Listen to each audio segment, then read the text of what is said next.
IMSA TUDOR United Sports Car Championship season. And it's all coming up next, live here on IMSA Radio.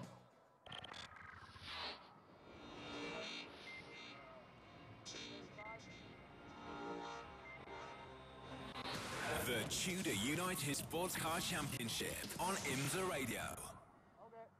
Well, welcome along if you are just joining us, IMSA Radio Live. It's John Hindhaugh in the booth. Jeremy Shaw is our Continental Tyre pit lane reporter. And let's get straight down to Jeremy and pick up, first of all, a little note on the weather, because it seems to be brightening up a lot. And also speak to the man who was fastest in the final qualifying this morning. Jeremy. Yeah, Andy Lally, who's he had to miss the end of the Continental Tyre Sports Car Challenge race, which was just a few minutes ago. Three of his buddies were running up there in the lead, and he had to ask me what happened to Spencer Pumpelly. Well, I had to tell him that Spencer ran out of fuel on last lap. But Andy, how galling is that, first of all? You know, I've been there a couple of times.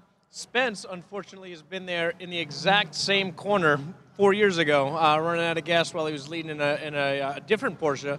And Eric Curran ended up winning that race in 2011.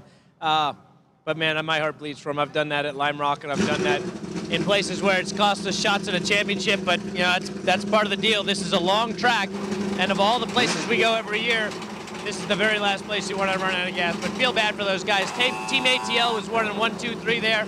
Still got 3 good buddies on the podium between Owen and Ryan and Foss, so that was pretty cool.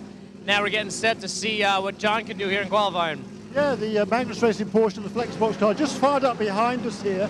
And you were fastest time this morning, but they go, green flag, I believe, is out. So this car's heading on down to the end of the pit lane. So you were fastest this morning, Andy. The car suits this track. I think my engineers and my crew have suited this car to the track. We were in pretty good shape. I got a good lap in on stickers, and actually got a little draft off Catherine Legg to start the lap, so he picked me up another 10th and a half going into 1. I was surprised how much of a pull I got off the Delta wing. But these guys have been working hard to get the balance, which is really what we need here. Not just over 1 lap, but over the distance, and that's what we've yet to see. We go loose. We're pretty good in first lap, really good on the second lap. In the third and fourth lap, we're already loose, which is when we'll turn to fast lap. But lap 10 to 25 is what I'm really worried about for this weekend here, because we can certainly tear off the rear tires to the Carousel King, Cannon, and all these other places where you're putting power down. Yeah, with the team principal, John Potter, who qualifies the car today, so track position for qualifying, not that desperately important, Andy. It's much more important to have, as you say, that consistent car for the race tomorrow. Yeah, and track position is always super important here, but it's always super important in GTD or in any of these classes that we're racing in the United Sports Car Championship here. But this track of any I could take from starting to back. You know, we've got a nice long lap here. It's the easiest track. It's the best track to race on in North America as far as passing opportunities. You've got the most of any track in North America. So starting in the back, if we had to for some reason, or if we didn't get a good qualifying session, it is not as much of a problem as it is at like Lime Rock or something. How does John feel that, though, going out there for this qualifying session? I don't know. We're actually taking a pretty big leap with something. He was very good this morning, and we're giving something a shot. A lot of times we have a car set up for a long run and we don't do a qualifying setup. So this is one of the first times that we're kind of taking a swing. I don't mind not hiding it. We're taking a swing at trying to see what it does over just 1 lap here. So we'll see if he can get up to speed quick enough and put something down so he can start closer to the sharp end of the grid this weekend. Very good. So that's the strategy here from Magnus Racing. The session is underway. Thanks, Jeremy. Jeremy Shaw there, down as our Continental Tyre pit lane reporter, and with perfect timing, he stops talking as the number 48 just goes through and starts its first flying lap. And the Paul Miller Racing Audi R8 drops down to the far side of the circuit from us, having just gone over the bridge on Stratton Bridge. Out there at the moment also, the number 22 Porsche, the Alex Job racing car. Remember, we have 4 effectively separate qualifying sessions here for 4 pole positions, reflecting the fact that we've got 4 classes of cars in the classes of car out on the circuit in Sunday's race for the TUDOR United Sports Car Championship. I will get my teeth in right in a moment and actually be able to speak in some form of the English language that is acceptable to our listeners. Live from trackside, this is IMSA Radio at Road America. And Jeremy Shaw reminds me it'll be the first time in a long time if I manage to actually pull that one off. It is just on 20 minutes before 4 o'clock in the afternoon here, local time, in the central time zone of America, the United States of America. And looks like the 48 car will be the first car to put in a fast lap. Turner Motorsport out with their bright yellow and blue BMW ZZ4, which has now become a thing apparently on the social media, ZZ4. Greg Kramer is watching in the booth with me. This circuit, as we heard Andy Lally saying there, it's not the worst thing in the world if you have to start at the back of this circuit because it is so long, but there's still a bit of work to be done, I would think, for some of these guys. They haven't had a lot of dry running, and just actually getting the cars out and doing a run is actually just getting some more miles under the wheels here, Greg, to be honest. I think you're absolutely right. And, you know, we talked about it during that morning practice session. When you're taking those 3 practice sessions and the 2 that were just really throwaways yesterday, compressing them into the 1, you're going to focus, first of all, on a race setup. So I think for some of these guys right now, it's going out. And remember, it's usually going to be the AM drivers in this category that are going to be out. Those first couple of laps, they may actually just be trying to suss out exactly what the car is going to give them here at this stage and then throw in a lap. It'll be interesting to see whether Dion van Molke and that number 48, Paul Miller, racing Audi, who had that pole at Lime Rock, is going to be able to repeat that. He's quicker early here, but there's a lot of awfully fast stuff here. And I think, you know, Andy made the comment about, you know, qualifying's not quite as crucial here because the track's so big. And there's those 3 long straights where you can either pass or get past cleanly and not get caught out, not get too messed up. But you still need the pace. If you don't qualify well, you still need the race pace to be able to work your way up. That's the other key. Now there's a bit of a shocker to me as Ben Keating has just shot through in a 2:12.029 in the 33 Viper. Now the reason I say that is that car, of course, has its roots very much in a GT LM car. It is really quite draggy around here, and I wouldn't have thought that would have been potentially the best combination here, but there are some medium quick and quick corners. Well, there's a couple of second gear corners as well, of course, here. But the white with red and blue racing stripes, the Viper Exchange car, and Ben Keating heading up the hill to turn number 6 now. That car looks incredibly well balanced. I mean, he's fractions of a second away from Dion van Molke, who is just warming up to his 2nd lap now. I think we'll probably see that car go back through. I think so too, and I think part of it is Keating is just up on the wheel lately. He hasn't driven better, and I think Lamar just really did something special to him from a motivational standpoint. Not that he wasn't before, but he had, you know, at Lime Rock, he had his best ever qualifying effort here with 2nd. So I think he is very much on form, but the question is now, will Dion van Molke get down? He does. He goes to the provisional pole, John. 2:11.7. And one thing that we know about here with such a long lap, again, it's something that is a recurring theme this weekend in our IMSA radio coverage. A long lap means that you don't get a lot of laps here. I can honestly see that these guys will be out there doing a long run. I can't even imagine anybody wanting to give up a lap or 2 by coming into the pit lane, even to bleed tyre pressures, if I'm honest, Greg. I think you go out there, you put enough fuel in to run for the whole session. We're already halfway through it, and most people have only done 1 or 2 laps. Well, and that's it. And it's the out lap. If you do make that stop, you've got to go out, warm everything up again, and put that flyer in. And at 4 miles, it's a long time. I mean, it's a 15-minute session. If you do the math here, that's maybe 6 laps when you're running at 2:10s, 2:11s thereabouts. And Keating back to the top. But Patrick Lindsay splitting the 2 of them with a good run to 2nd. He, too, has been qualifying very well as of late. In the 73, the dark grey, sort of graphite-coloured Porsche. So 33 Viper from 73 Porsche, from 48, which is the Audi R8, from 22, which is Porsche, from 63, Bill Sweedler in the Ferrari, and that all changes as the 007 of Christina Nielsen jumps up into 5th position. I would think that car should be awfully good here in qualifying. That V12 just doesn't run out of steam. Never. You know, it just keeps accelerating, and it's a pretty slippery car as well. It's a fair point, well made. And Christina, there's another driver who has really begun to fulfill her promise. I first saw her out in the Middle East in the Middle East Porsche Cup. We were talking earlier on, weren't we, about how drivers earn their stripes, work their apprenticeship through particularly the Porsche single make series. Well, Christina Nielsen, definitely one of those. And she was mixing it with some very good drivers there before she came over to the States to make a determined effort in the series over here. And up into 5th position then for the 007. As through goes Dion von Moltke and does not improve. Yes, he does. He's 2:11.015, but still only good enough for 3rd position. Cooper McNeil up to 4th now, ahead of teammate Ian James. So it's Viper 33, Porsche 73. P4. Then it's the 48 Audi, then the 22 Porsche, then the 63 Bill Sweedler in the Ferrari. And here's the first. 3 more laps.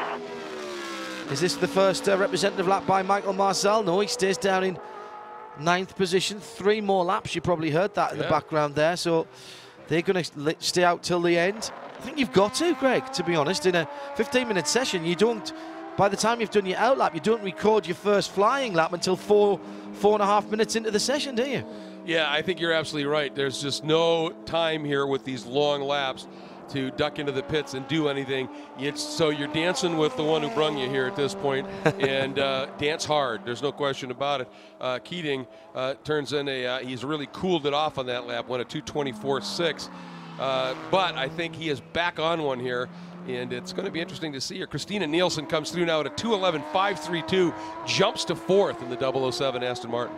John Potter coming to the end of his 3rd lap in the 44 Magnus Race. Oh, Keating's gone off on a quick one, and he's gone off at a quick part of the circuit as well.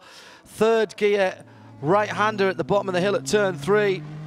Probably just missed his turning point or his braking point by maybe a foot or a couple of feet. And that's enough to throw you off. Fortunately, the grass down there is wide and pretty flat, although it will be slippery. There was quite a lot of rain again yesterday. So is this a chance for Dion von Moltke then to spring up the timing and scoring? Still leading the championship, of course. The 48 car up over the top of the hill. Well, he improved his time, but not the position. About 2 more laps. Got within a 10th of Patrick Lindsay. But still 3rd right now. It's Keating, Lindsay, von Moltke, Nielsen at that 2:11.5, then Cooper McNeil.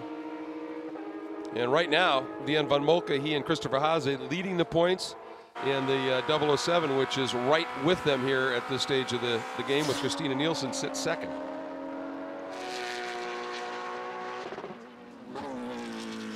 Wow.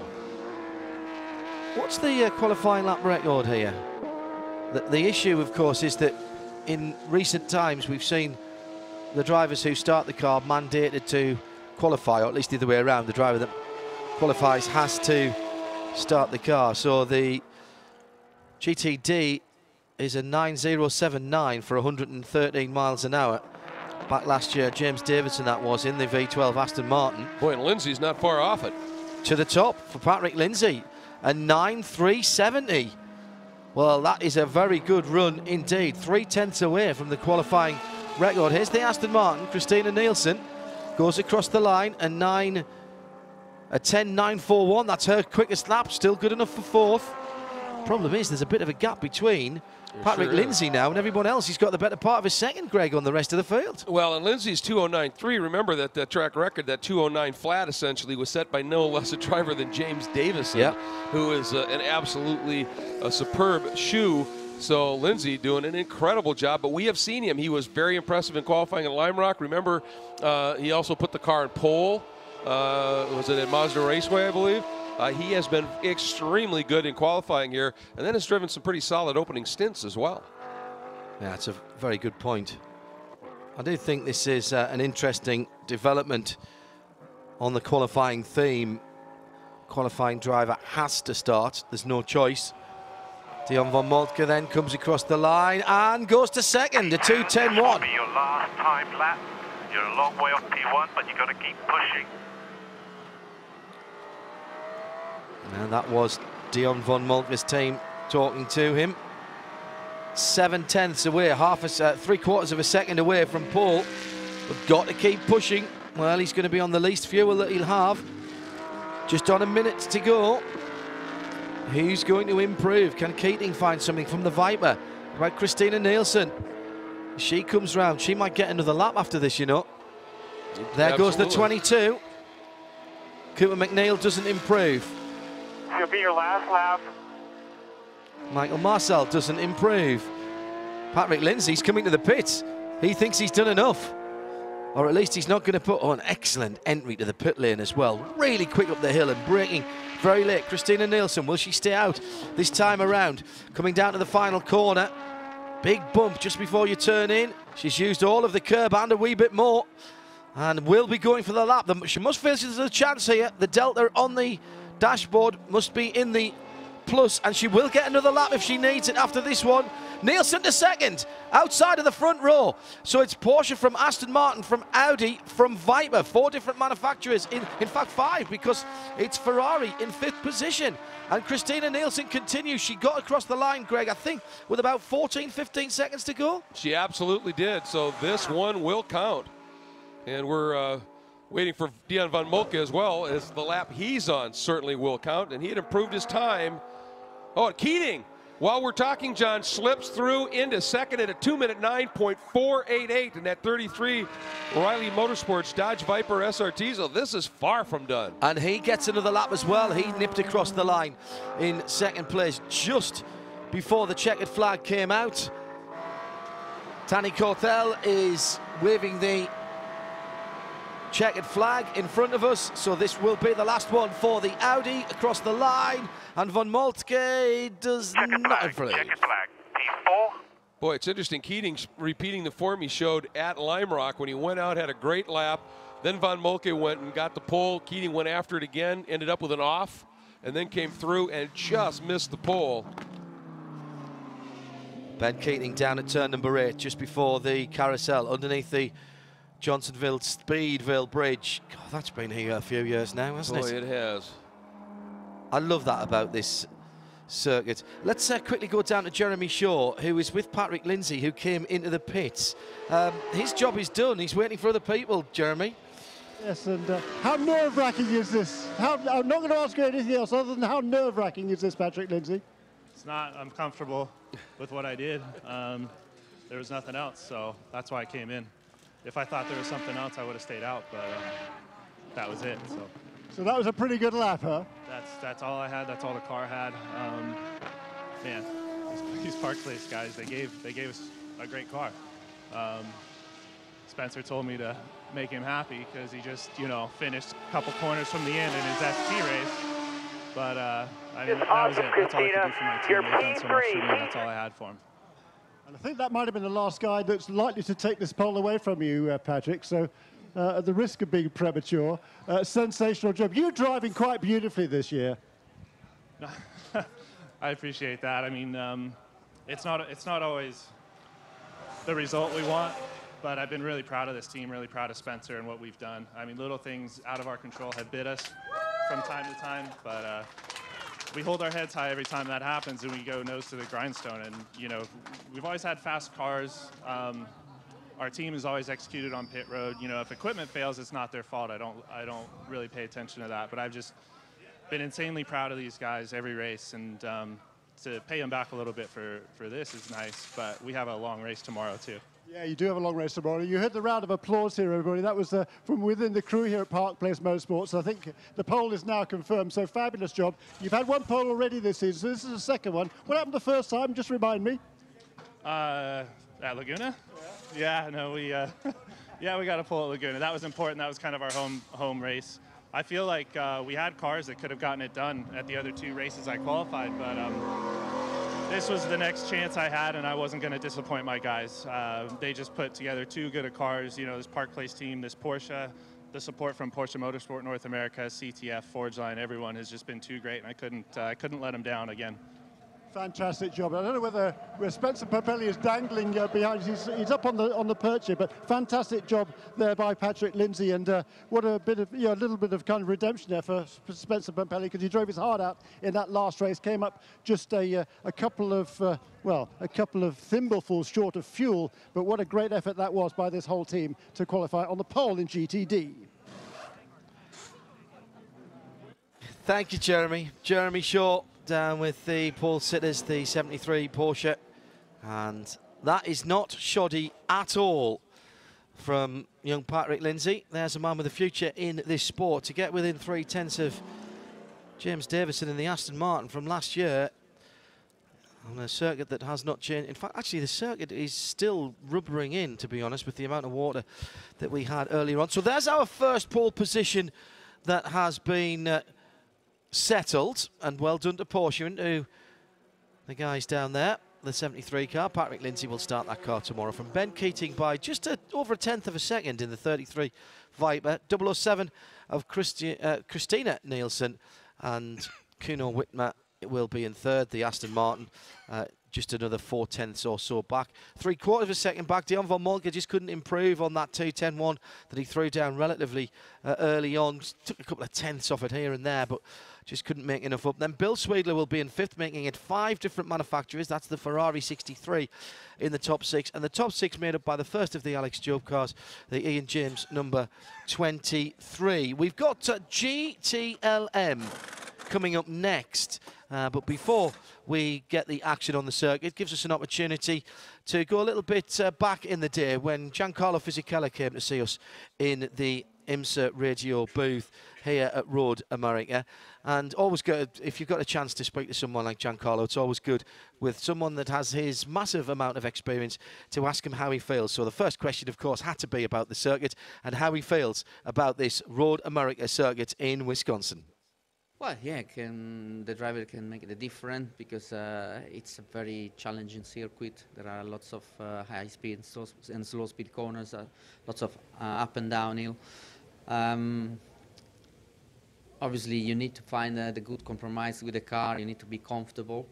And at the moment, it was our first ever run of the weekend, because yesterday we didn't run in the wet condition. It was even my first run ever with a new compound, Michelin compound, and I'm really happy about the tires. They were working quite well, considering the circuit was a bit green. I think they're working pretty well on our car. We need, I think, just more rubber, and I'm sure for the weekend the rubber will be better for us. Will be more on our side. Even last year we were struggling in the qualifying session, but then in the race we were quite competitive and we won the race. Won a couple of times here in the last few years, Racing Competizione with the Ferrari. The competition doesn't get any easier, it gets harder. Your car coming to the end of its racing life now. Do you have the speed in the car, or do you need to have some clever strategy if you're going to repeat the victory this year? You know, it's never easy, and at the moment the balance is not too bad. We need just to find some more speed. Compare especially the two Porsches, they are flying. I don't know, maybe there is something wrong. Maybe with the BOP, I don't know. The difference is too much. Hopefully we're gonna close up the gap in the race. Obviously we need to find a good strategy. We need to do everything well in the pit stops.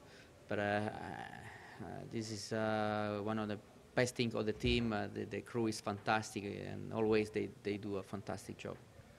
We keep hearing rumours about the new 488. It needs to be ready for September for the BOP test in Europe. You hearing anything about it? Are you excited about it? Have you seen it? Has it run? What can you tell us? Yeah, it runs yesterday for the first time. I'm gonna jump in the car on the 27th of August, and I'm looking forward for it. It looks a fantastic car. It looks beautiful car. Hopefully, it's quick enough. A quick car is always beautiful, though. Is that not true? I hope so. It's never like that, but I'm sure it's gonna be a good car. Wish you all the best for the weekend. Enjoy, be competitive, and most of all, be safe. Thank you very much. Giancarlo Fisichella talking to us earlier on here on IMSA Radio and giving us the exclusive about the 488 twin turbo running for the first time yesterday and his involvement with the development of that car. One of its first customers over here, surely Jeremy Shaw, will be Risi Competizione. That's where Jeremy is at the moment, and Dave Binky Sims is with him. Are we going to have a 488 here next year? Well, that is a very good question. Giancarlo just telling us a little bit about the 488 for next year. Dave Sims, what can you tell us about it from Risi Competizione's point of view? Well, basically, we're would like to know more from them. I mean, Giancarlo told us, he's testing it on the 27th, and they've had 2 days testing in Italy, and we've seen some photographs of it from Michelotto, but we would like to know more, but I guess it's a little bit Italian. So you guess you'll be told when the time is right, huh? Even you can't get the information. Not yet, no. I mean, there will come, when Giuseppe meets it goes to Italy, and we'll probably get a bit more what the situation is and the deliveries and etc. etc. Good point. When is Giuseppe going over there next? I don't know. He's in New York at the moment with Ferrari, North America, so I guess that'll be brought up there.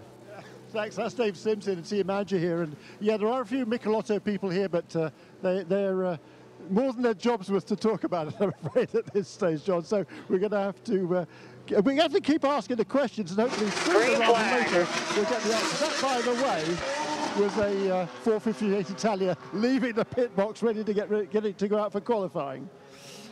Thank you, Jeremy. Perfect timing. And a little bit of an exclusive there for you. Coming out from that conversation earlier on. First time then, the 488 twin turbo GTE car, GT Le Mans car, running for the first time yesterday and today over in Europe, confirmed by Giancarlo Fisichella, who, as you heard there, was full of praise for this circuit. And he should know, he's driven most of the best ones in the world in his career. And he'll be driving that new GT Le Mans GT contender the 27th of this month. That exclusive information coming to you courtesy of IMSA Radio as we continue with our live coverage of the TUDOR United Sports Car Championship qualifying, with the clock having just started. And the noise in the background, if you are listening carefully, can only be that of a Porsche 911 gearbox, a very distinctive noise of both of the Porsches going out onto the circuit. And again, a 15-minute section leaving really Greg Kramer here in the booth with us.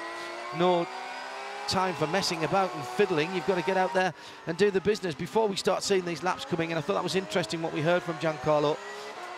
For example, the Ford GT, that car's been running for a very long time. Did some quite extensive testing here on Tuesday of this week. And there's the 488 GTE GTLM only running for the first time today, ahead of a September BOP test, of course, in Europe. It's cutting things a tad fine, is it not?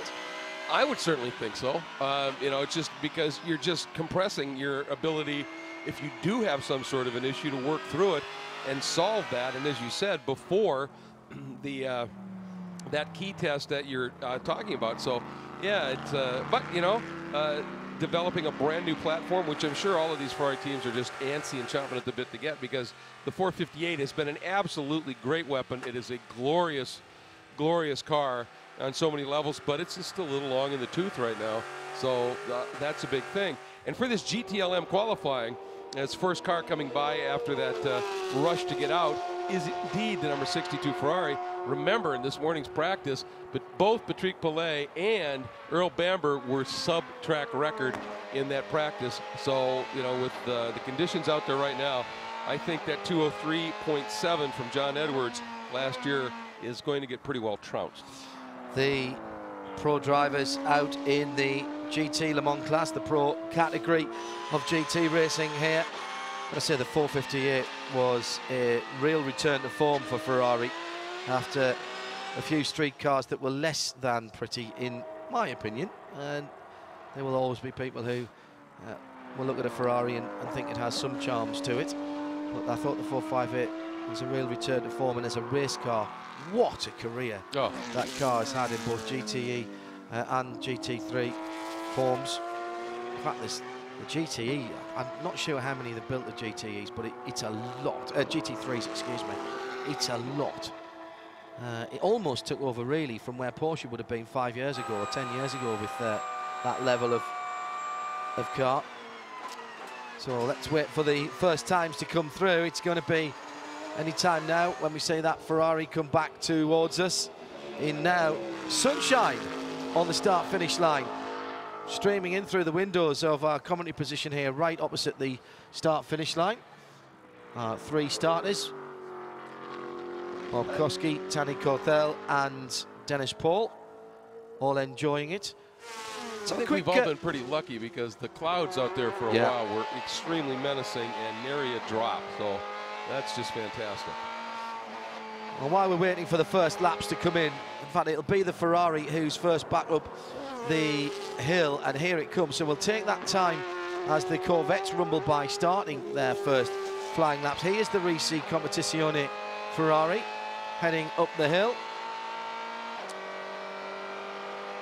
Gets into top gear, now goes past us, and Giancarlo Fisichella does a 2 minutes 8.464. The next time will be from the 17 Porsche, and the Falcon Tyres car with Wolf Hensler goes to a 2:07.6.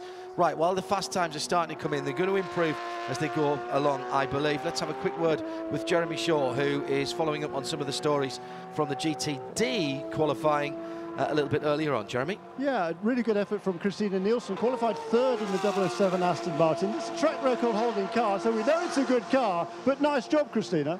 Thank you. Yeah, the team gave me a good car. Fortunately, we had a small flat spot, so I actually did my fastest lap time with a flat spot. So far, I think we're looking strong for the race. I'm still betting that we can win this race. I think we got a solid race pace, and we're going to show that tomorrow. But qualifying was good. Top 3 is always a nice result.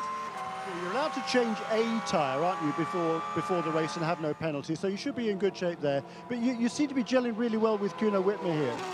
Yeah, Kuno's a great teammate. He's also one of the reasons why we're doing well. You know, it's a team effort. And yes, you are allowed to change one tyre. I'm not worried. It's going to be good tomorrow. Great. Have a great race tomorrow, Christina. Thank you so much.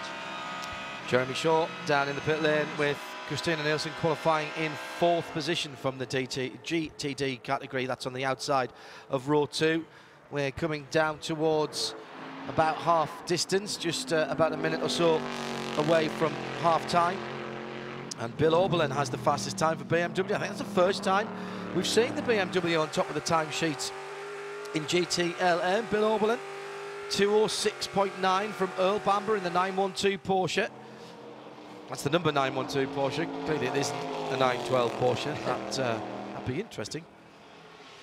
Wolf Hensler in 3rd place has just improved his time again. Tommy Milner goes through in 4th, 25, 912, 17 and 4. 2:02.6 was the fastest time this morning, and 2:05.2 now from Fizzy as he completes lap 2.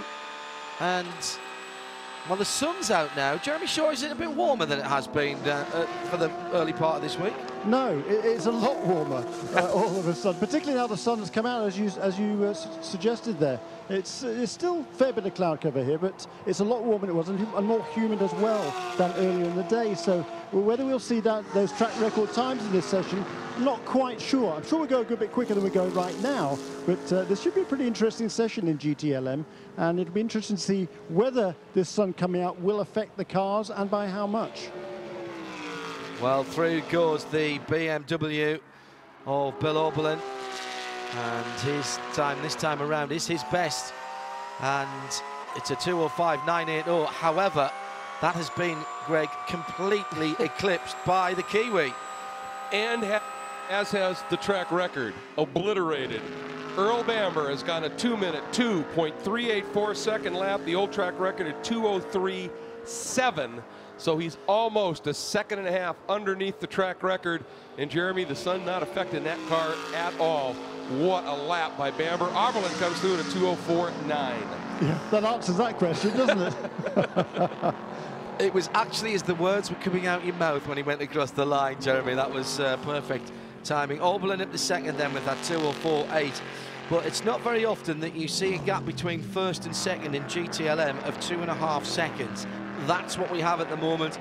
That is Porsche and Earl Bamber's advantage at the moment over the rest of the GTLM field, which is still fairly well spread out, although the next couple of cars are all within 0.4 of a second. Next 3 or 4 cars are all within 0.2, 0.3, 0.4 of a second now, as Tommy Milner slices the gap down to provisional pole to 1.3 seconds, and then Giancarlo Fisichella with a very competitive looking Risi Competizione Ferrari is within a second, 2:03.4.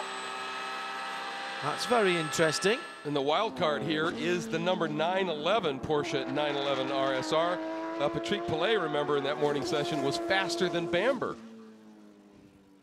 Yeah, that car is on the pit lane at the moment here. No major concern here, but looking around the car, it's just sitting here, not working on it at the moment, so I would presume analysing some data. Done a couple of laps, Jeremy, but that's all. Yeah, I'll try and find out more. Yeah, only a 2:12, Jeremy. Yeah, that sounds like a setup lap. Firing up now. The sound and of then shutting off again. So clearly I would suggest some sort of electrical glitch of some sort. Meanwhile, here comes a 912. So Earl Bamber has called it an afternoon, has he? Okay. Here's the 25 BMW. This is the white car. 2 different liveries for those cars. Thank you, BMW, for doing that. Exactly. Bill Oberlin in the white car, John Edwards in the black car. Through he goes. I think when Bamber gets to the pits, he's only going to have one glove on, because I think he took the other one off and slapped everybody with it with that lap. It was that good. Jeremy Shaw is down in a Porsche Motorsport North America pit lane area that has got 2 distinctively different sides to the garage, if you will. Yeah, we have the electric lights, the LED displays on the sides of these cars. One of them says number 1, one of them says number 8, and Patrick Pillet just got out of this car, walked right past me and went back straight to the back of the box. So clearly a problem with the number 912 car. I'll run back over the wall and see if I can catch him, but I don't think he's feeling very chatty at the moment. So in fact, he's already run away. He's on his way back to the garage area. So I glimpsed Nick Tandy, who's up on the top of the timing stand, and it's kind of out of reach here for me. But Nick did put the finger across the throat, which shows you all is not well with a 911 car, and that has been confirmed by the fact that Patrick Pillet has departed the premises of the pit lane. So the 912's on pole, the 911 is propping up the GTLM category, and in fact isn't as quick as the top 8 GTD cars. So something very much awry with that. We've seen this before with these guys, and they do know how to battle back.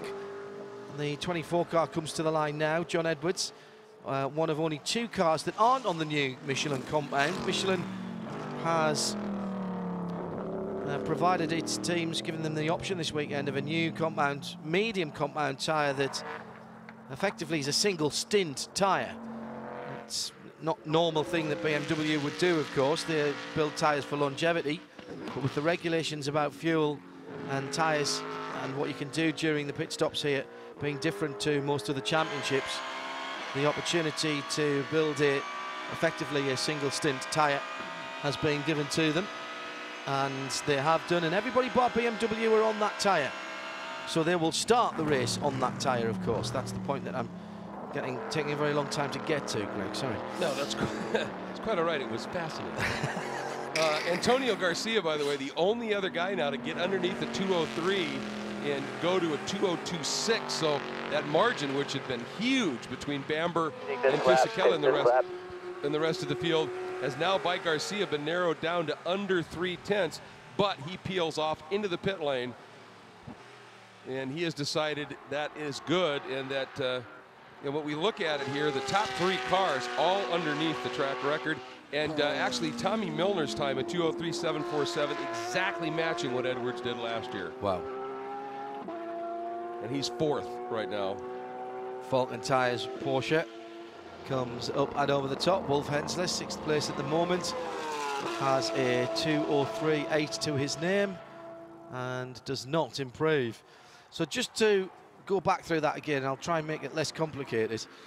Michelin have offered their runners this weekend in GT-LM the opportunity of a new, what they're calling a medium compound tyre, which is designed to do a stint and not multiple stints.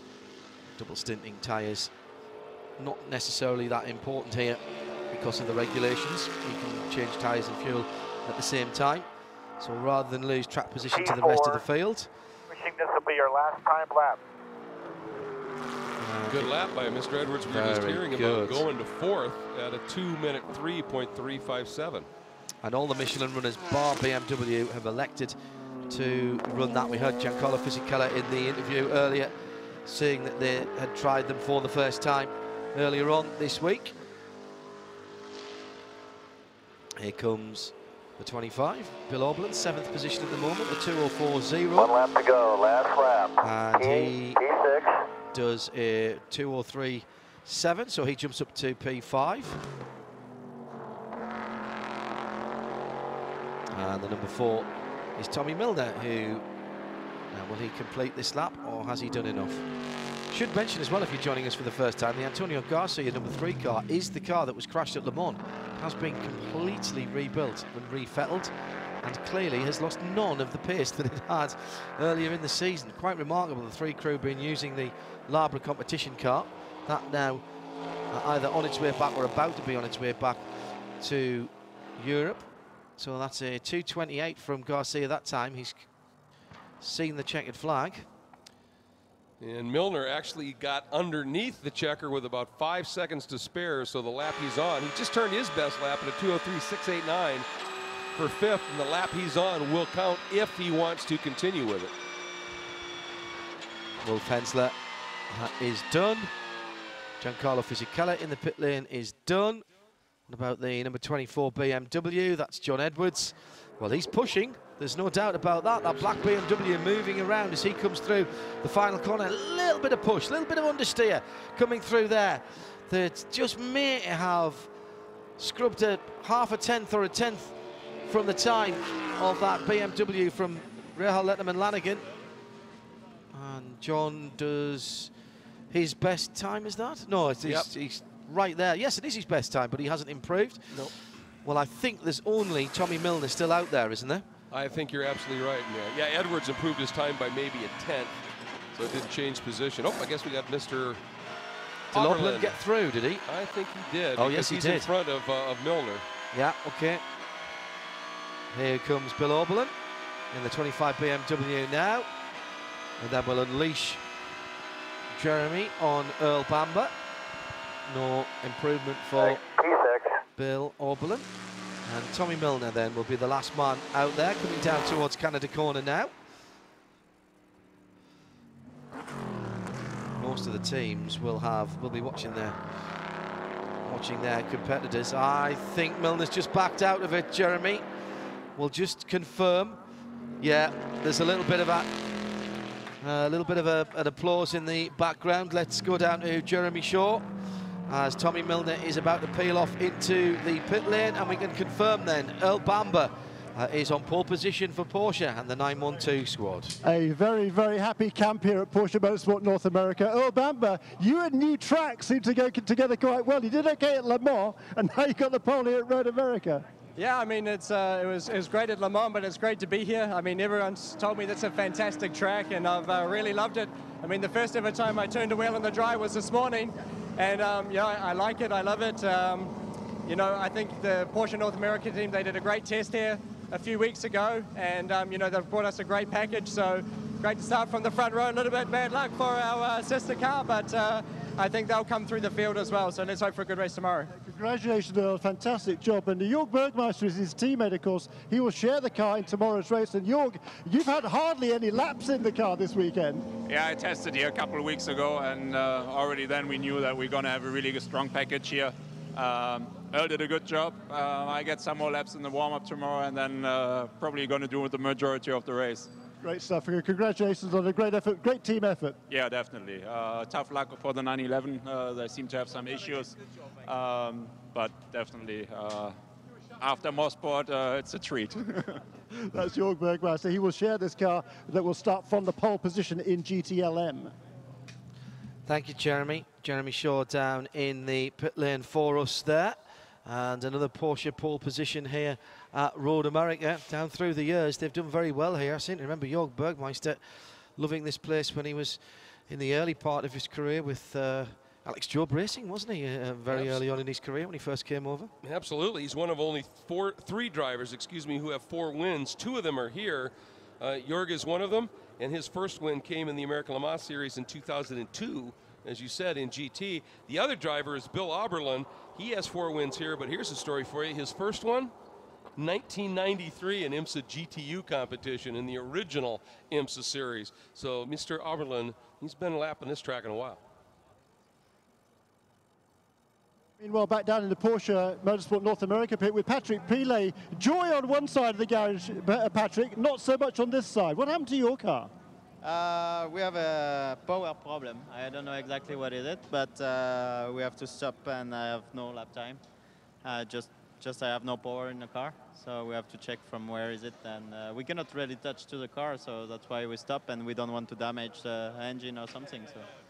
Anyway, it's a shame because the car was really good this morning, and I'm really happy for 912 to be in pole, and honestly we really have a big chance to be in pole this weekend. The car running well, but anyway, the race is long tomorrow, and we can do it, so we will see what happens. Yeah, congratulations on the team effort here, Patrick, and maybe your day tomorrow. Yeah, sure. Tomorrow is another day. Well, he's got right. Yeah. Hey, look, how bad can it be? He's got to come back and drive a works Porsche race car in one of the most picturesque and fabulous circuits anywhere in the world. All right, that's 2 down, 2 to go.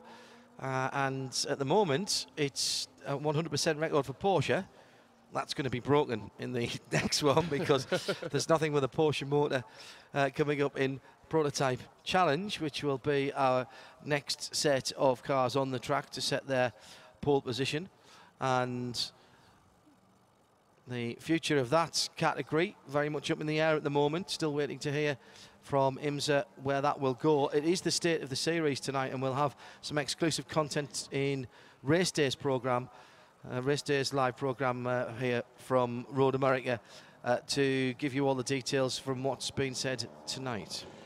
What are the options? You know, I mean, they tested the P3 concept, and they liked the chassis, but they said way underpowered for what they're going to need, especially in 2017 when everything kind of gets up to notch.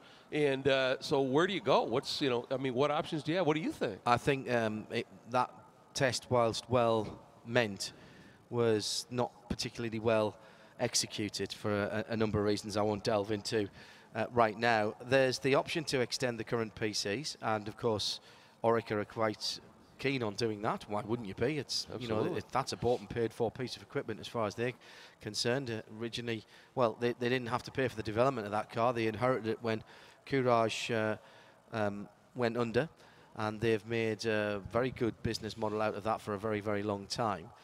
There's the option, I suppose there's the option to continue exactly as it is, but I think that's been put to one side.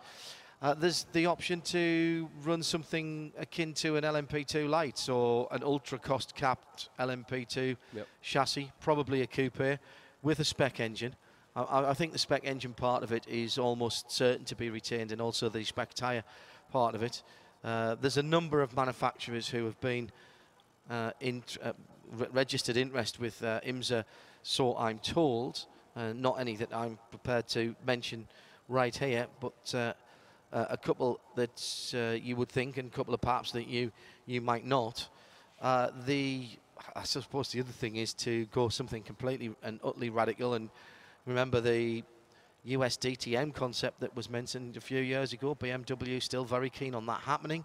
Could that chassis, that centre section, which is already produced in relatively sensible numbers, could that form the part of a PC category? The only problem with that is it's designed to look more like a GT car than a prototype, and I think one of the things that the PC teams like about Prototype Challenge, Greg, is those cars look like prototypes, and they do look different, and it's not just another GT option. It's something that they say that their sponsors like. It's a sexy looking car. It's a sexy sounding car. Certainly I think the longevity aspect of the LS3 engine that they use, the Chevy engine that they use, has to be taken into consideration. The good thing is that from everything that I've heard, the teams themselves have been well involved in the consultative process. Most of them, in fact all of them, will not talk about it because they've been asked not to by IMSA. But what they have all said is, we have been involved and we're happy that we've been involved at the level that we've been involved. So that is the sort of thing that I don't think you can argue with. The guys at IMSA talk about their stakeholders a lot, and certainly, you know, there have been other reviews of other classes going on around the world. It seems that in this case IMSA have been leading the way in terms of the consultative process, and that can only be good for everybody up and down the pit lane, and ultimately, I guess, for us who are watching from the outside. Absolutely. Well, at Lime Rock, I did an interview with Paul Gentilozzi, and that was one of the things we talked about. And as you said, he couldn't delve into it too deeply, but he was very, very adamant that IMSA had really sought out the team owners that run the Prototype Challenge cars, which are the ones that would be affected, and have really involved them in the process. And you made a comment, John, where you said that the Oreca FL M09 chassis looks like a prototype. It runs like one. That's the other thing. It was a great. P1 car, of course, in its pump. It is a high-performance, downforce prototype. And it has, I think it is one of the best, and I use the term advisedly, spec classes you're going to find, because it is so fast. And that's what makes it very special, as the green flag comes out for this PC qualifying session. And it doesn't have all of the driver aids and gizmos and stuff, so it's a place that a driver can get in and really make a bit of a difference. I like that concept of it as well. And be interesting to see. The only thing I'd like to, and this is just me, but to me, a prototype with a low thumping V8 sound, not that I don't like that sound, but a prototype to me, just viscerally, I like the sound of a high revving kind of engine in it, and a set of crossover, narrow diameter crossover exhaust headers on those cars, a la what Lou Gelati ran in his cars for a lot of years. Paul Gentilozzi used to run them in his Trans Am car to give it that little higher pitched howl. I think that would be a lot of fun to have that mix in the class, maybe. But I love this class, and it is some of the most fun racing that this series has. It was rather looked down on, I remember, when it was introduced to the American Le Mans Series a few years ago. It'll never last, it's just a grid filler.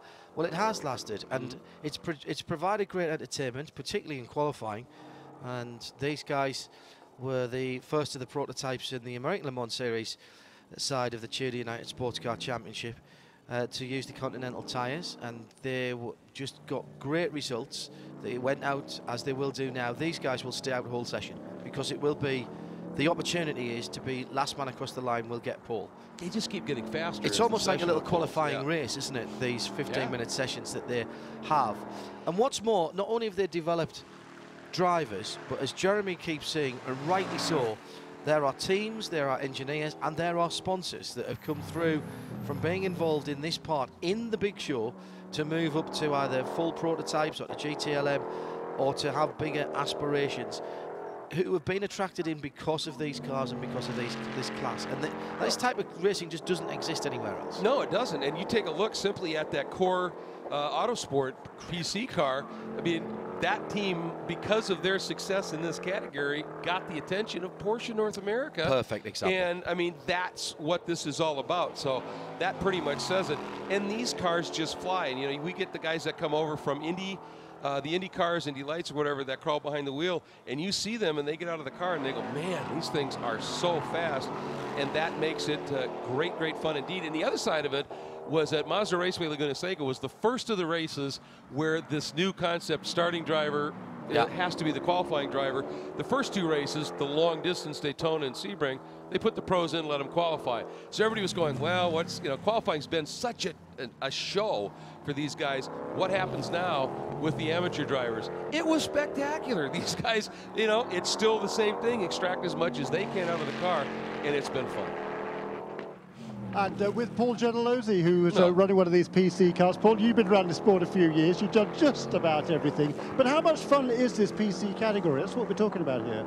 Well, it is by far the best value, the highest level of performance for the dollar that there is in sports car racing. You know, it runs laps around here at less than 2 minutes, which is spectacular. It's got great downforce, and it goes 170 miles an hour. That's a lot of fun. You tempted some of these days? Have you had a run in one of these cars yet? We'd have to make the car a little bit bigger to get me in, but we're working on it. Oh, maybe that's a scoop. Well, you know, I'm a silver now. Yes. Oh, good point. Yeah, you're no longer a youngster, are you? So might we see you at the wheel of one of these then? They are tempting, no, aren't they? I don't think so. I got a wife that controls the bank account, so we'll leave it up to the guys who can drive. You guys have had an up and down sort of a season. Chris Cumming has qualified really quite well, but on 2 or 3 occasions he's been pipped by thousandths of a second. Well, we lost 2 poles by, I think, 6 thousandths total. So Chris is going to be good today. That's what he's told you, is it? Yeah, he said he's going to be good. So I believe him, and if he doesn't, then he can't get back in the trailer. That's the word here from Paul Gentilozzi at RSR Racing. The car number 11 named Chris Cumming. No pressure, Chris. Yeah, and I'm a silver. And I'm a silver. Line of the weekend. That might be the line of the weekend. Paul Gentilozzi putting himself out there as a silver. I'll tell you what, for a GT team, he wouldn't be a bad hire, would he? For a silver driver, in fairness, particularly over here. That's very interesting. I do like Paul Gentilozzi. Time spent with Paul Gentilozzi and with John as well. Never ever wasted with those guys. Real enthusiasts for the sport. It can't be long, can it, before Paul Gentilozzi jumps back in a Trans Am car. There's a series that's back on the rise again, and I notice that Greg Pickett is about to go back and do some of that. It can't be long, as I say before, Paul is tempted back into that, surely. Yeah, Tommy Kendall ran a few last year. I mean, it's absolutely. Tommy Archer's running as well, back from his illness, and good to see he's recovered and recovered enough to go racing. 9.5 minutes to go. It's the Prototype Challenge category here for the TUDOR United Sports Car Championship. Continental Tire's Prototype Challenge cars out on the circuit at the moment, and just waiting to get the quick laps in. It'll take a lap or two. They haven't quite eclipsed those impressive times from the GTLM cars, the lap record times of the GTLM cars at the moment. It's James French with the best time, a 2:04.6 for James. John Bennett with a 2:04.8, 2:05.1 from Chris Cumming. So that is 38.54.11 and 16 as Mark McMurray drops into 4th position with a 2:06.2. Again, quite big gaps as people bring the Continental tyres up to temp and pressure in different ways. Some people like to go out and do a quick lap. Some people like to bring them up slightly more gently and progressively. It depends how you've set your original pressures. I'm presuming that these guys are all using nitrogen or some exotic mix rather than even just dry air in the tyres. And you know, you would think if there is a track as impressive as James French has been a couple of times this season, as Paul was talking about getting pipped by James at a couple of events on the absolute last lap, this is home. This is a track that James French knows intimately, and you would think of all the places, this is the one that he might just shine at. But Mike Gouache stealing a bit of thunder right at the moment, jumping to 2nd overall. Only Earl Bamber right now is quicker. Gouache at a 2-minute 2.530 in that 52 PR1 Matheson Motorsports, that Cutwood machine. Nice lap by him. Bennett 2nd, McMurray 3rd, Schultes in 4th right now, French in 5th. Yeah, and starting, as Greg mentions, to get among those GT LM times. Mike Gouache, there's a great story. Just really been driving out of his skin this year as well. Just spectacular. Chris Cumming across the line now in the 11, and we have a PC car quicker than the GTLMs. Told you it would happen. And James French immediately goes quicker. A 2:02.2 for Cumming, a 2:02 flat for James French. I think we'll probably see maybe another second out of that before the end of the next 7 minutes and 15 seconds. I think you're right. I think the track record's a little out of reach, set by Bruno Junqueira at a 1-minute 59.411. But you know, if we get into the mid-2 flats, I think that would be a great achievement here, certainly into the 201s, I think. Very doable. And like you said, John, these cars just every lap, you just stay out there, and if you don't hurt the tires, they just get quicker. Well, and the other point we've made again, and apologies if you've heard us say this before, but people join us through the coverage all the time, and indeed through the season all the time, and perhaps some new people listening to us for the first time on the PA here at Road America on 454 even, the scanner frequency, that if you feel that you might have slightly abused these Continentals, half a lap round here, but certainly a lap, it's, you know, slightly off the pace, they do tend to come back and you can push again. We've seen that before. Certainly saw that at Lime Rock. Just a little bit everywhere, just a little. Certainly saw that at Lime Rock, although it's a much shorter lap, of course. And Chris Miller goes to the top, a 2:01.9 in the 85 car. Well done. That's the mostly yellow car. Yeah, the JDC Miller Motorsports entry, and Chris, another guy very familiar with this piece of real estate here. And that makes a big difference when you've got that track knowledge and just comfort. Boy, there's a big bump right as you start to set up for turn 14, isn't there? Right, I think where that new paving may begin. It's something that Giancarlo Fisichella was talking about. We'll have him as part of our countdown to green tomorrow with our Michelin track guide. And it was very interesting listening to him talk us around the track. I wonder if it's maybe where the tunnel is actually. That's a as good you point. Yep. go across there, you often get a little bit of settling, a little bit of subsidence around the tunnels. But I've noticed one or two people taking a much shallower turn into that and not waiting to the last yawning moment to turn in, which has rather confused me a little bit. But then again, it doesn't take much. Before anybody else said it, all right. A preemptive self-slam. Chris Cumming now to the top again at a 2:01.2, a 2:01.220 in the number 11 RSR entry. French still second at a 2:01.686. Miller now third at that 2:01.973. Then Gouache at a 2:02.5. Then Bennett, then McMurray, then Schultes. But I think this is Bennett coming up the hill. We'll see if he's able to take a chunk off here. He's at a 2:02.78. And he does. Improves by 10th, only to a 2:02.64. Chris Cumming and Mike Gouache have been going head-to-head for about 10 years now. Pro Mazda. And then out in California in a private Pro Mazda series. Oh, nice lap by Miller again. 2-minute 1.209, John. That puts him back in front now by 11 one-thousandths of a second. Mid-twos. Boy, Chris Miller is just flying right now. Great job. 85 car going down to the bottom of the hill before turning in right-handed for turn number 3. Great part of the circuit there. And if you can go and park your car up at the side of the track, if it rains, you can sit in and watch. If it's too hot, you can turn on the car and put the aircon on and still see the cars coming down through there. Good marker of how a car's handling down through there as well. Third gear corner accelerating up into fourth.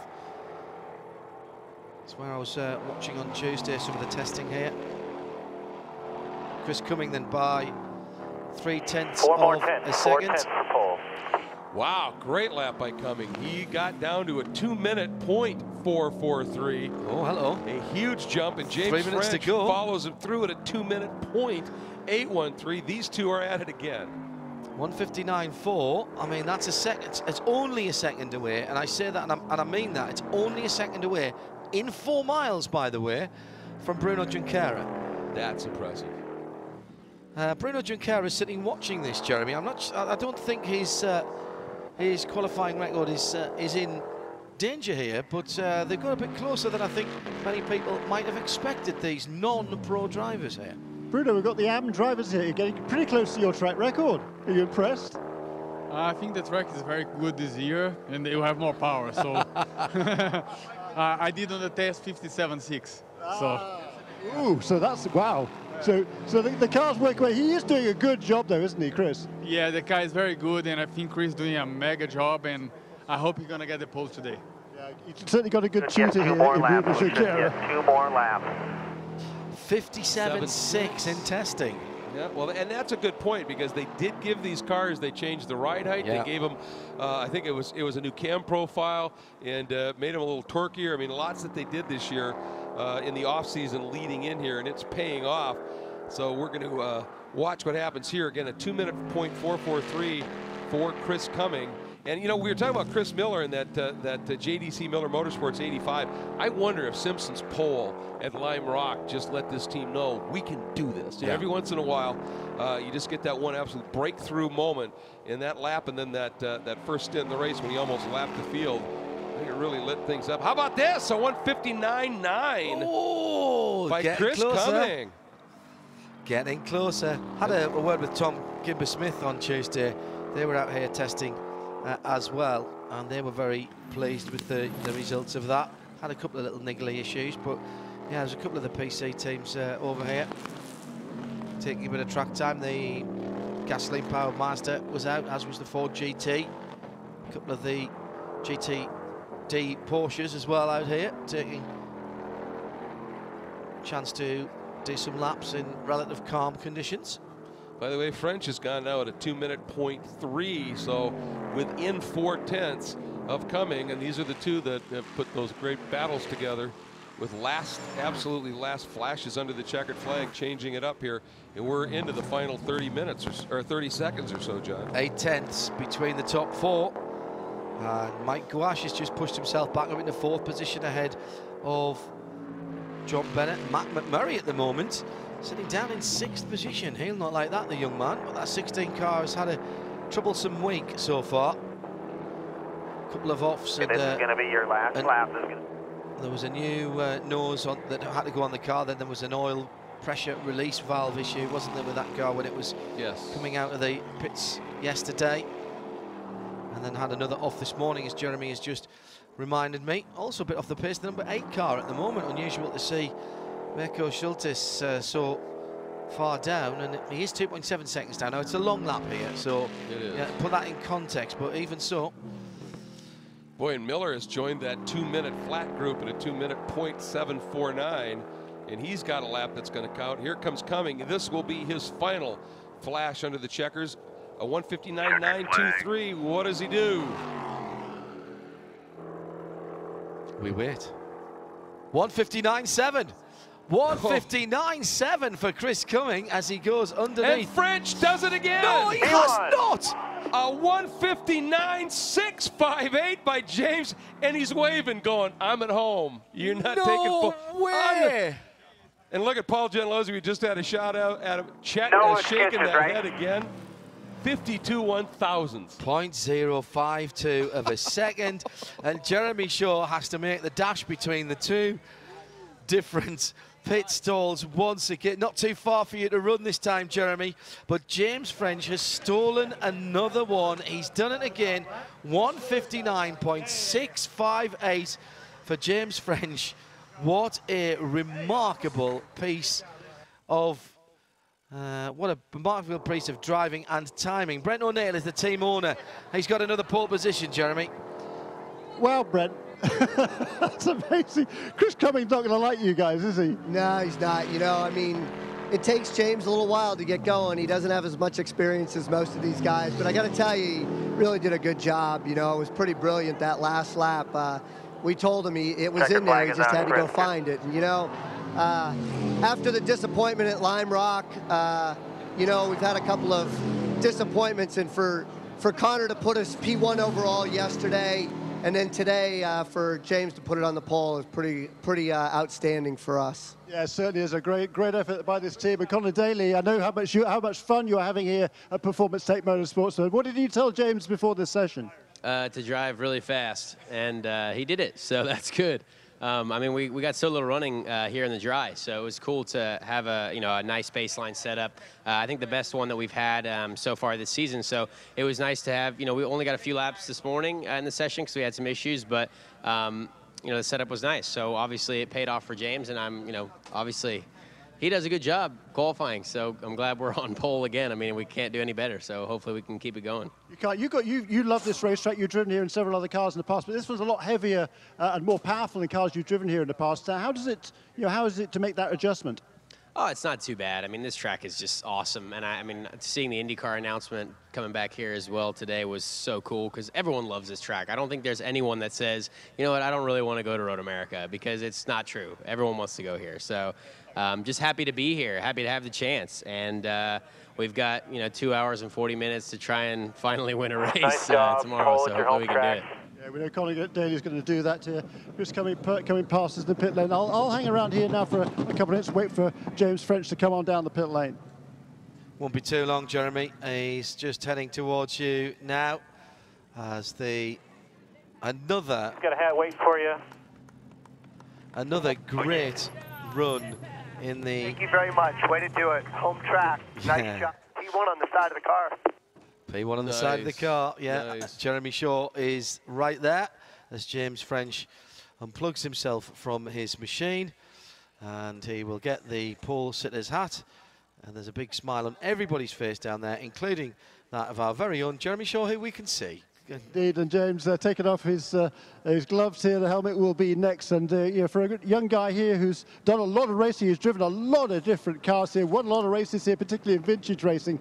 But I know this is going to be a big thrill for him. And when we see the smile when the helmet comes off, I think it's going to be a big one, because the team here are absolutely thrilled to bits. It's the third pole of the season for James. I think he really turned a corner in terms of confidence with that pole at Detroit. James, how does it feel to get a pole here at home? It feels quite excellent at this point. I mean, for a while it wasn't looking too good the last few laps. I was pushing as hard as I could and just wasn't getting the time I needed, but I mean, we had a great car. I just put my faith in it in the last lap and put it together. Everybody did an outstanding job. I got all my friends and family here, so couldn't ask for anything more. What was the difference on that last lap? Was it one particular corner, one particular aspect of the track? We'd have to look at data, but I think I found a little more in all the high-speed corners, the carousel, the 7, 14, just a little bit extra everywhere, and I think it made the difference. Congratulations. Thank you very much. And just 2/10, Jeremy, away from Bruno Junqueira's lap record, qualifying lap record, that was set here in August of last year. And I appreciate what Bruno's saying, but you can only race what you've got, and that's why records are there, to see how we are progressing. Yeah, absolutely. And that is a brilliant, brilliant run by James French. Chris Cumming is going to be absolutely... He's going to have nightmares. Every time he sees this young lad, he's going to have a nightmare about it. 0.052 of a second. So once again, we are talking mere fractions. I mean, across the line, if they were going across the line together, it would be, I don't know, maybe 3 inches or something like that on a track this long around, possibly even less. 4.038 miles around. Somebody can do the arithmetic for me. Jeremy Shaw is going to be very brave and nip down to Chris Cumming and see if we can get a comment from Chris, who's had another pole position nicked away from him at the very death. Yeah, I think that's 3 pole positions lost by a total of .011 or something ludicrous. Chris, you're smiling here. It was a great lap you put together there. Thanks. Yeah, I think these sessions we should just do the last lap. Because that's where it all seems to change. But yeah, I mean, he got to hand it to him. He did it again. He has a way of just throwing in a real flyer on that last lap, and he got me. It wasn't the case that if you realised this is his home track, he lives only a few miles away, so you've just been kind to him? No, I knew it was his home track, but no, I mean, I would have loved to have unseated him here, but good job for him. Yeah, super battle, though. Well done, and good luck for the race tomorrow. Thank you. Yeah, pretty amazing stuff. And since we are also feeding the PA here, got to say it, James French, Sheboygan, Wisconsin. Yeah. Coming through here. That is some awesome stuff. As he said, a lot of friends and family here. Powered by the Brot. Exactly. And whole, what, 20 minutes away at most. I'm hungry now. Home. I am too. Brot Eggers to the booth. Better be careful. We'll probably get about 50 of them showing up here. 3 pole positions have now been set then at James French and the 38 team. Well done to Earl Bamber and the 912 Porsche team, and to Patrick Lindsay and the 73 Porsche team. So that just leaves the very front of the field in the TUDOR United Sports Car Championship qualifying. And our next session will decide who gets the inside run to the first corner in the 2 hours and 40-minute race here on Sunday. You get the feeling with these performances that we keep seeing in qualifying, the margins down to thousandths of a second. Great races for this PC class. You think that, you know, they're continue to deliver the message, you know, improve it, evolve it maybe, but don't get rid of it. It is such compelling stuff. This amazing Pro-Am category and this long-lived car. You like it. And I think that's why frankly, when we were having that discussion earlier on, Greg, I think that's why IMSA are being very sensible and bringing everybody into it, because it has been such a success that clearly it's not something that they want to disappear overnight, and neither do they want the teams to disappear overnight. So, you know, it is in some ways, it's a victim of its success, because it's going to be very difficult to replace it. But if we are going to have to replace it, then let's make sure that we do it with something that can be equally as accessible, equally as team-friendly, as we heard Paul Gianellozzi saying earlier on, and equally as entertaining for us and everybody at the track and further afield. It's IMSA Radio, by the way. We're live just before 10 minutes to 5. It's TUDOR United Sports Car Championship qualifying, and it's the front of the field coming up next. Are you going to bet against, well, John Pugh? Can he pull it off? That's the question in that. Very interesting. One of the other drivers, surely, who will be calling the name of either him or the car, depending who's going to qualify. Jordan Taylor with Wayne Taylor Racing is down with Jeremy Shaw in the pit lane. He is indeed, which means that brother Ricky will be qualifying the car just to make sure it's Jordan here, not Ricky. They look pretty similar, these two guys. Jordan, how's your weekend been? It's been a strange weekend so far. Yeah, it has. I mean, yesterday we had 2 hour-long sessions. We skipped the first one because it was a little too wet, and then we each did about 4 laps in the second session. So this morning I did the first half, Ricky did the second half. First time being in the dry conditions around here, so we didn't love the car, so we made a bunch of changes for qualifying. So we don't really know what we have, but you know, we always know that Ricky can get the job done, especially in qualifying. Yeah, we'll find out shortly. We've just fired up the engine behind us, so we'll be leaving momentarily. But weather conditions, it's a lot warmer than it was earlier on the day, but all of us, just in the last 15, 20 minutes, the humidity seems to drop quite substantially, doesn't it? Yeah, it has. I mean, I've been watching all the sessions of qualifying, and it's weird to see the difference in lap time. The GTLM guys didn't pick up much lap time, but the PC cars seem to find a bunch. So I don't know if that's track related or car related or tire related, because GTLMs are in a different compound. So it'll be interesting to see what happens. How susceptible is this track to your temperature changes or weather condition changes? I think it is. It has some big swings, but not as big as a track like Sebring when it gets hot and greasy. But definitely the colder the better around here. It's definitely cooler than it was a few minutes ago, guys, but it's actually very comfortable now. It's a beautiful evening. Thank you, Jeremy. Jeremy Shaw. And IMSA Radio is live throughout the day tomorrow with warm-up and, of course, the whole of the TUDOR United Sports Car Championship for the Continental Tire Road Race Showcase from here at Road America. A bit of additional content for you tomorrow as well. It is the big announcements tonight from IMSA and from the TUDOR United Sports Car Championship Series. And for the first time ever, we'll be able to bring that to you tomorrow. Not live this evening, but tomorrow, as we have a link to that tomorrow. And we'll have some exclusive content for you as well, as we take some reaction to the announcements that will be made tonight. That's all in our extended broadcast tomorrow after the warm-up session and before our IHG Rewards Club counts down to green. Something for you to look forward to. So 13 minutes on the clock. Still waiting to see the first laps be turned. And by the way, in case you were worried, the PC cars, all seven of the PC cars that went out qualified ahead of all 7 of the GTLM cars that didn't have problems. The slight joker in the pack being the 911. The GTLMs qualified above the GTDs, as I say, apart from that 911 Porsche that had an issue for Patrick Pilet. So the balance of performance between the categories as well as within the categories working well here at Road America, and something that I'm sure we'll hear a little bit more about tonight in that State of the Series as we move forward with different categories to 2016 and beyond, of course, 2017. Had a good chat with Jeff Carter, the man at the head of the IMSA technical side of things, and the way that the series will be looking at the GTD category next year, which includes full house FIA GT3 cars. That process has already started. We'll have some details on that on one of the ZF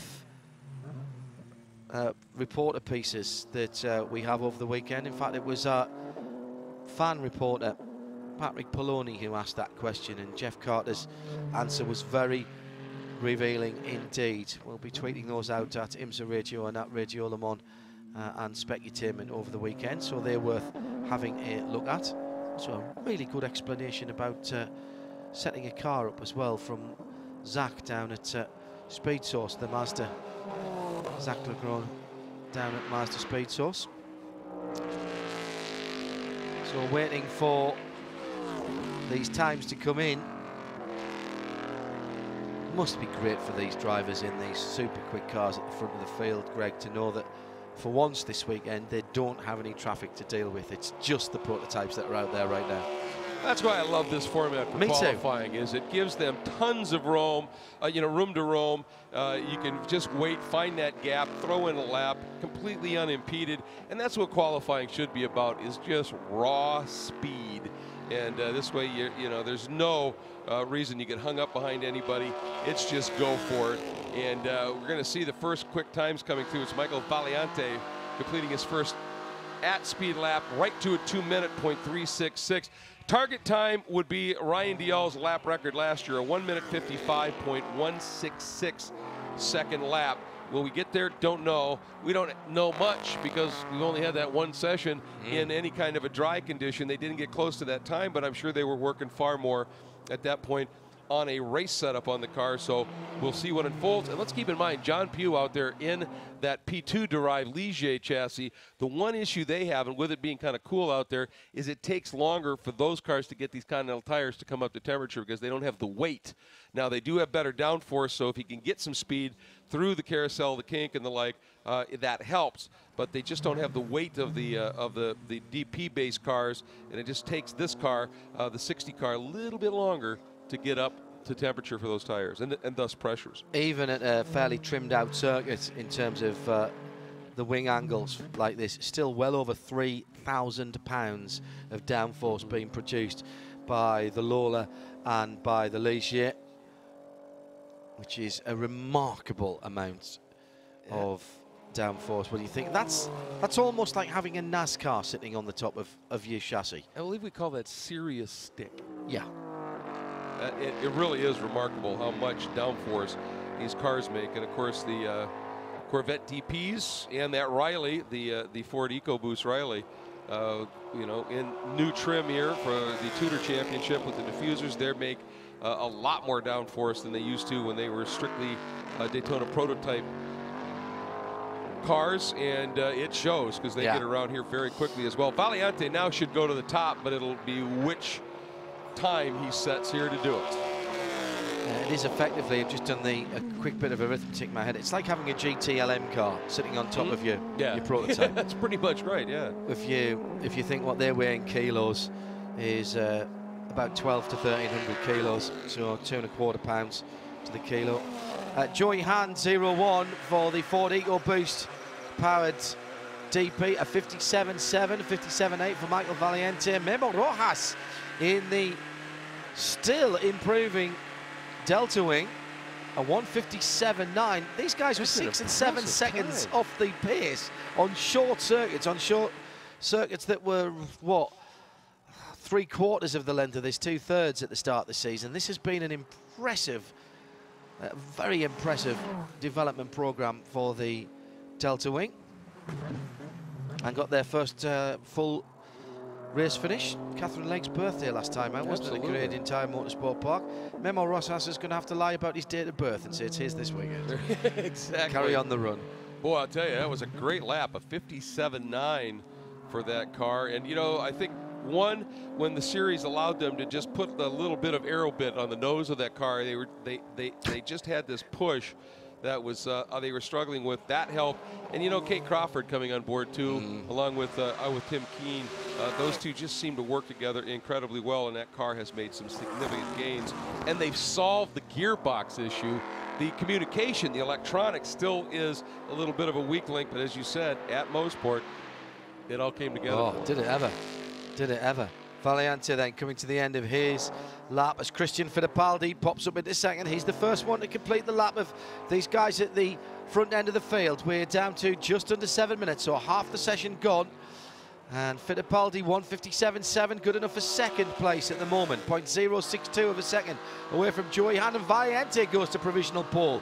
57.3, and all of a sudden it's 3/10 back to Joey Hand, who comes across the line now. Does he take it back for the EcoBoost? He does. A 56.5. Good job, buddy. Still P1. And wow, that's just opened out.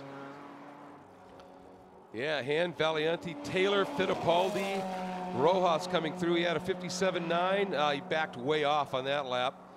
So he may be getting queuing up for another quick one. And that car gets down the straights incredibly quickly. And if it's got these long duration fast corners, those are the type of turns it likes. And John Pugh currently 7th at a 1:59.077 in the 60 Mike Shank machine. Down into Canada corner.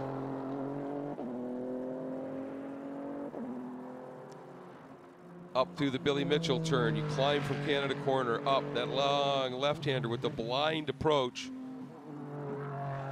Over the tunnel. Now feed it throttle out of 14 and make that run up the hill.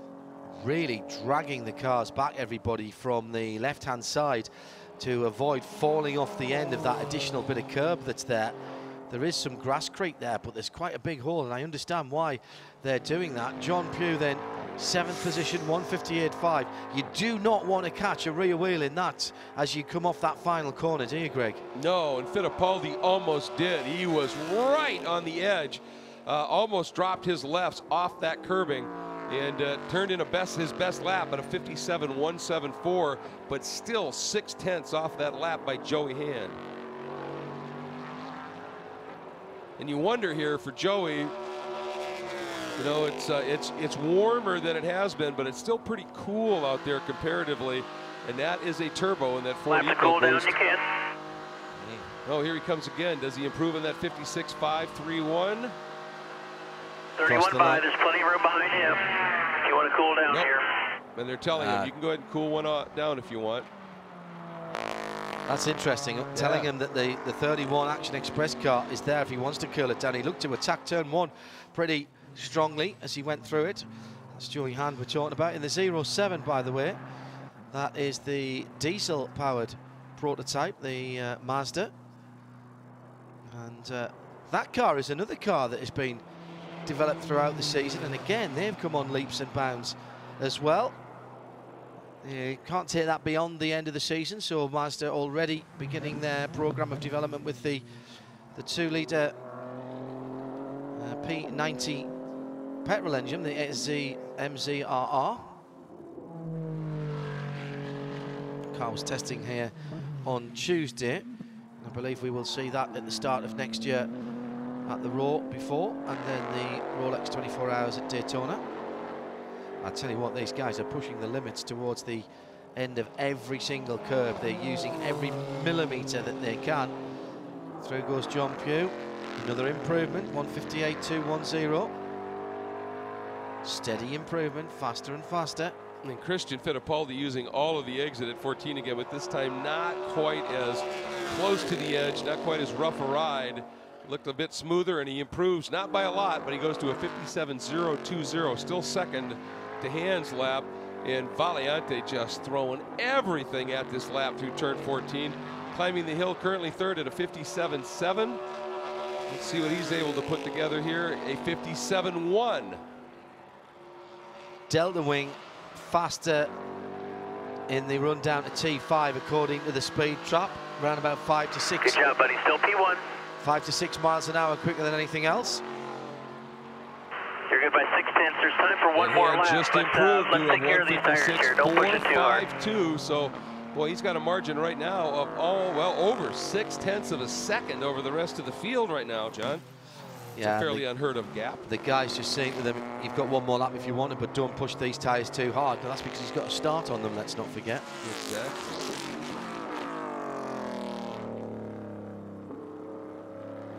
So it's the 0-1 of Hand, the 5 of Fittipaldi, the 90 of Valiante, the 10 of Taylor, the 0 of Rojas.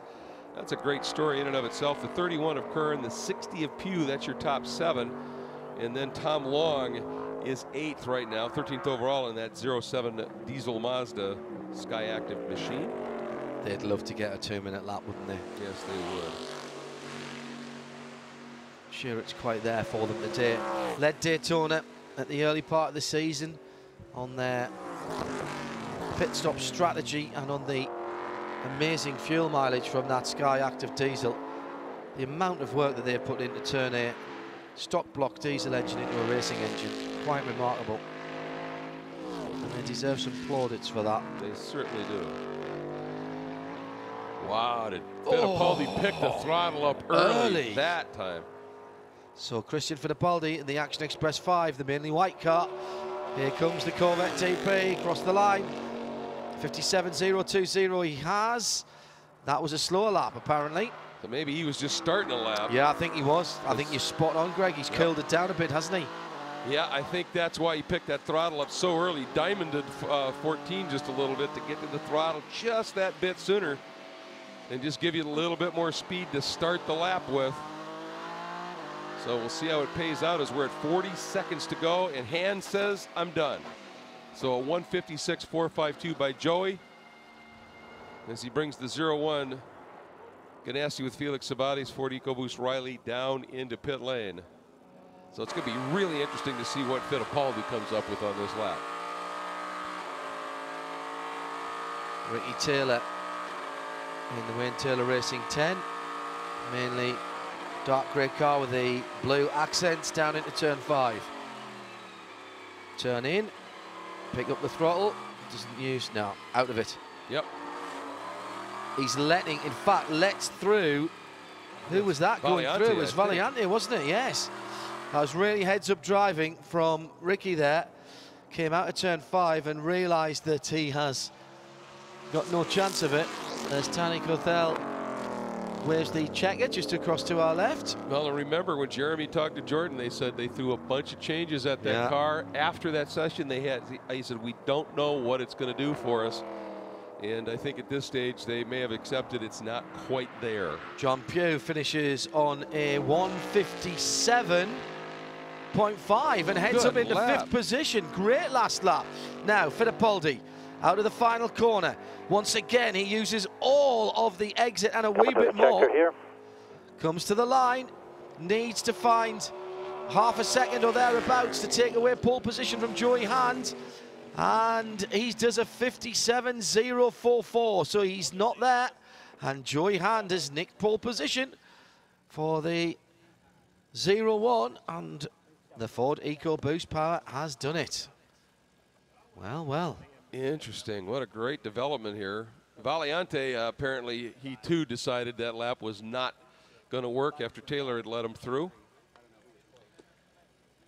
Let's go down to the Chip Ganassi pit. Jeremy Shaw has Joey Hand for us. And I spoke to Joey just before the start of the session. Don't go away, Scott Pruitt. I spoke to Joey Hand just before the start of the session, and hey, I thought you said you were kind of struggling a little bit. Oh, no, I didn't say we're struggling. I said we had a little bit of a pushy race car, but, you know, that's what's, and maybe your good luck, Jeremy Shaw, I don't know. But, no, we just had a little bit of a pushy race car, kind of what we struggled with all year long. But, yeah, that's what's fun about being on this Chip Ganassi racing team with Ford is nobody ever gives up. We have a good time doing it. We have a great camaraderie, but the boys just keep pushing.